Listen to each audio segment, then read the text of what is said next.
بسم اللہ الرحمن الرحیم۔ السلام علیکہ یا صاحب العصر والزمان۔ توضیح: مراد یہ ہے کہ حضرت امام حسن مجتبیٰ علیہ السلام کا حج پر پیدل جانا وسیلہ یعنی سواری وغیرہ نہ ہونے کی وجہ سے نہیں تھا، بلکہ حق تعالیٰ کی بارگاہ میں خضوع و خشوع کی خاطر تھا۔ بحار الانوار جلد 43 صفحہ 332 حدیث 3۔ امام حسین علیہ السلام کی انگشتری کس کی طرف منتقل ہوئی؟ حضرت محمد بن مسلم کہتے ہیں کہ میں نے حضرت امام جعفر صادق علیہ السلام سے سوال کیا کہ حضرت امام حسین علیہ السلام کی انگوٹھی ان کے بعد کس کی طرف منتقل ہوئی ہے، کیونکہ میں نے سنا ہے کہ وہ انگوٹھی ان کی انگلی سے اتار لی گئی تھی اور ان چیزوں میں سے تھی جو کربلا میں لوٹی گئی تھیں۔ امام جعفر صادق علیہ السلام نے فرمایا، ایسا نہیں ہے جو کہا گیا ہے۔ حضرت امام حسین علیہ السلام نے اپنے فرزند علی بن حسین علیہ السلام کو وصیت کی تھی اور اپنی انگوٹھی ان کے ہاتھ کی انگلی میں ڈالی تھی اور اپنا امر ذمہ داری ان کے سپرد کیا۔ اس طریقے سے امامت ان کی طرف منتقل ہوئی۔ انہوں نے بالکل اسی طرح سے کیا جس طرح سے رسول خدا صلی اللہ علیہ وسلم نے امیر المومنین حضرت علی علیہ السلام کے ساتھ کیا تھا، اور امیر المومنین علیہ السلام نے حضرت امام حسن علیہ السلام کے ساتھ اور حضرت امام حسن علیہ السلام نے امام حسین علیہ السلام کے ساتھ کیا۔ پھر یہ انگوٹھی ہمارے جد کی طرف منتقل ہوئی، ان کے بعد میرے پدر بزرگوار کی طرف، اور اب وہ میرے پاس ہے اور میں ہر جمعہ کو اسے پہن کر نماز پڑھتا ہوں۔ حضرت محمد بن مسلم کہتے ہیں کہ میں روز جمعہ حضرت امام جعفر صادق علیہ السلام کی خدمت میں شرف یاب ہوا تو وہ نماز پڑھنے میں مشغول تھے۔ ان کی انگلی میں نے ایک خاتم مہر دیکھی کہ جس کے اوپر لکھا ہوا تھا لا الہ الا اللہ، خداوند کے ساتھ ملاقات کرنے کے لیے ایک اسلحہ ہے۔ اس کے بعد امام علیہ السلام نے فرمایا، یہ انگوٹھی میرے جد بزرگوار امام حسین علیہ السلام کی ہے۔ بحار الانوار جلد 43 صفحہ 247 حدیث 23۔ توضیح: اس انگوٹھی سے مراد وہ انگوٹھی ہے جو میراث امامت کا حصہ تھی۔ امام علیہ السلام کے اصحاب باوفا کا شہادت کے لیے ایک دوسرے پر سبقت لے جانا۔ ابن عمار اپنے پدر بزرگوار سے نقل کرتے ہیں کہ میں نے حضرت امام جعفر صادق علیہ السلام کی خدمت میں عرض کیا، آپ علیہ السلام مجھے امام حسین علیہ السلام کے اصحاب اور موت کی طرف ان کے اقدام کے بارے میں بتائے۔ حضرت امام جعفر صادق علیہ السلام نے فرمایا، ان کے سامنے سے پردہ یوں اٹھ چکا تھا کہ انہوں نے بہشت میں اپنے مقامات و منازل دیکھے، لہٰذا ان میں سے ہر کسی نے موت کے لیے اقدام کیا تاکہ وہ حور العین ان کے گلے ملنے اور بہشت میں اپنے مقام تک پہنچنے کے لیے پہل کریں۔ علل شرائع جلد 1 صفحہ 28، بحار الانوار جلد 44 صفحہ 297 حدیث 1۔ کیوں اور کس طرح روز عاشوراء روز غم و اندو ہے؟ عبداللہ بن فضل ہاشمی کہتے ہیں کہ میں نے حضرت امام جعفر صادق علیہ السلام کی خدمت میں عرض کیا کہ اس دلیل کی بنا پر روز عاشوراء روز غم و اندو اور سوگواری ہے، جبکہ جس دن رسول خدا صلی اللہ علیہ وسلم دنیا سے گزر گئے، حضرت فاطمہ الزہرا سلام اللہ علیہا دنیا سے چلی گئیں، امیر المومنین علی علیہ السلام شہید ہوئے، حضرت امام حسن علیہ السلام زہر سے شہید ہوئے، غم و عزا کا دن قرار نہ پائے۔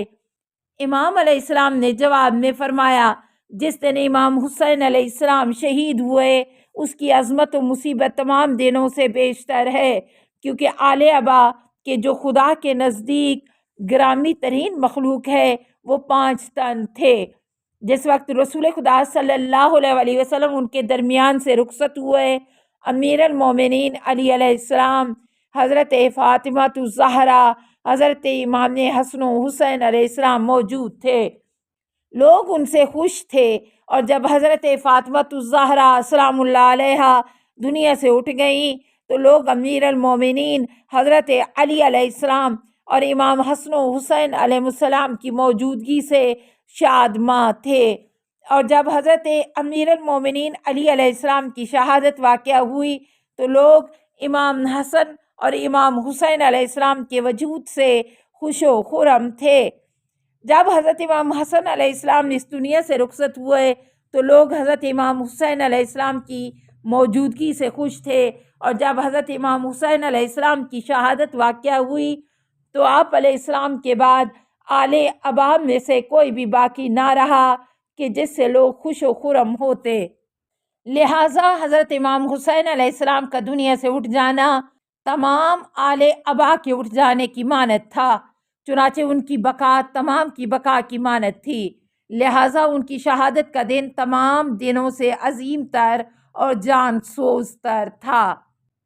عبداللہ بن فضل ہاشمی کہتے ہیں کہ میں نے امام علیہ السلام کی خدمت میں عرض کیا، اے فرزند پیغمبر، امام حسین علیہ السلام کے بعد علی بن حسین امام سجاد علیہ السلام کا وجود مقدس ان کے پدر بزرگوار کی مانند لوگوں کے لیے تسلی کا باعث نہ تھا۔ امام علیہ السلام نے فرمایا، ہاں، سید الساجدین علی بن حسین علیہ السلام اپنے آباء و اجداد کے بعد لوگوں کے امام اور ان پر حجت تھے، لیکن انہوں نے رسول خدا صلی اللہ علیہ وسلم سے ملاقات نہیں کی تھی، ان سے کوئی حدیث نہیں سنی تھی، اور ان کا علم اپنے پدر گرامی قدر کی میراث اور ان کا علم اپنے جد بزرگوار رسول خدا صلی اللہ علیہ وسلم کی میراث تھا۔ در حالانکہ لوگوں نے علی، فاطمہ، حسن و حسین علیہ السلام کو مختلف حالات میں رسول اکرم صلی اللہ علیہ وسلم کے ہمراہ دیکھا تھا، لہٰذا لوگ جب ان میں سے کسی ایک کو دیکھتے تو رسول خدا صلی اللہ علیہ وسلم کے ساتھ ان کے حال کو یاد کرتے اور ان کے بارے میں رسول خدا صلی اللہ علیہ وسلم کے فرمان کو یاد کرتے۔ جب وہ دنیا سے رخصت ہوئے تو لوگ خدا کے مقرب ترین بندوں کی زیارت کرنے سے محروم ہو گئے۔ ان میں سے ہر ایک کا فقدان تمام کے فقدان کا باعث نہ بنا تھا سوائے امام حسین علیہ السلام کے، کیونکہ وہ اس گروہ کے آخری فرد تھے، لہٰذا ان کا روز غم تمام سے عظیم تر تھا۔ عبداللہ بن فضل ہاشمی کہتے ہیں کہ میں نے امام علیہ السلام کی خدمت میں عرض کیا، اے فرزند رسول صلی اللہ علیہ وسلم، اہل سنت کیوں اور کس طرح اس دن کو بابرکت دن کا نام دیتے ہیں؟ امام علیہ السلام نے گریہ کرتے ہوئے فرمایا، جس وقت حضرت امام حسین علیہ السلام شہید ہوئے، لوگوں نے یزید کی قربت حاصل کرنے کے لیے حدیثیں گھڑنا شروع کر دیں۔ اس طرح سے انہوں نے انعامات اور دولت و ثروت حاصل کی، من جملہ ان چیزوں کے جو اس یزید کے فائدے میں گھڑی تھیں۔ انہوں نے روز عاشور کو بابرکت دن بنایا تاکہ لوگ اس دن میں شہادت امام حسین علیہ السلام پر گریہ وزاری کرنے کے بجائے خوشحال و مسرور ہوں اور اس دن سے تبرک حاصل کریں۔ خداوند متعال ان کے اور ہمارے درمیان خود فیصلہ کرے گا۔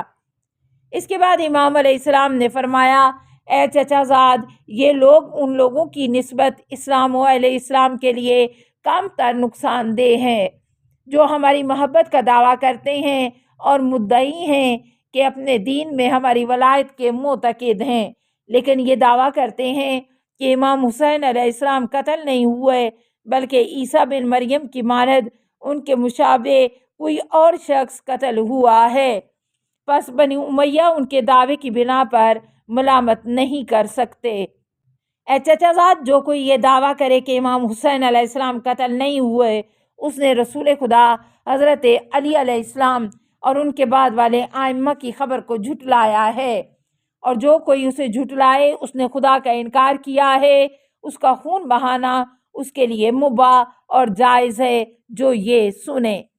عبداللہ بن فضل ہاشمی کہتے ہیں کہ اے فرزند رسول صلی اللہ علیہ وسلم، آپ علیہ السلام اس گروہ کے بارے میں کیا کہیں گے جو آپ علیہ السلام کے شیعہ ہیں اور ایسا دعویٰ کرتے ہیں اور ایسی بات کرتے ہیں؟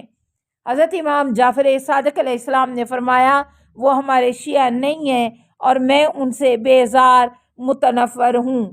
علل شرائع جلد 1 صفحہ 125 127، بہار الانوار جلد 44 269، حدیث 1۔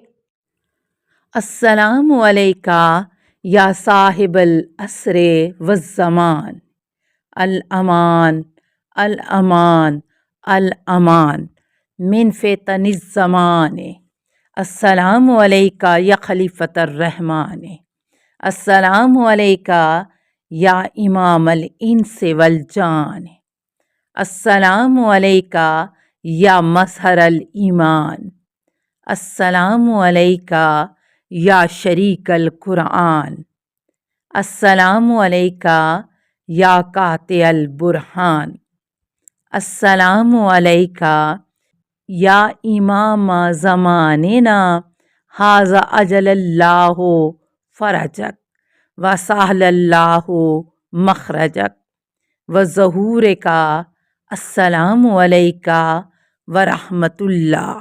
اللہم صلی علی محمد و آل محمد۔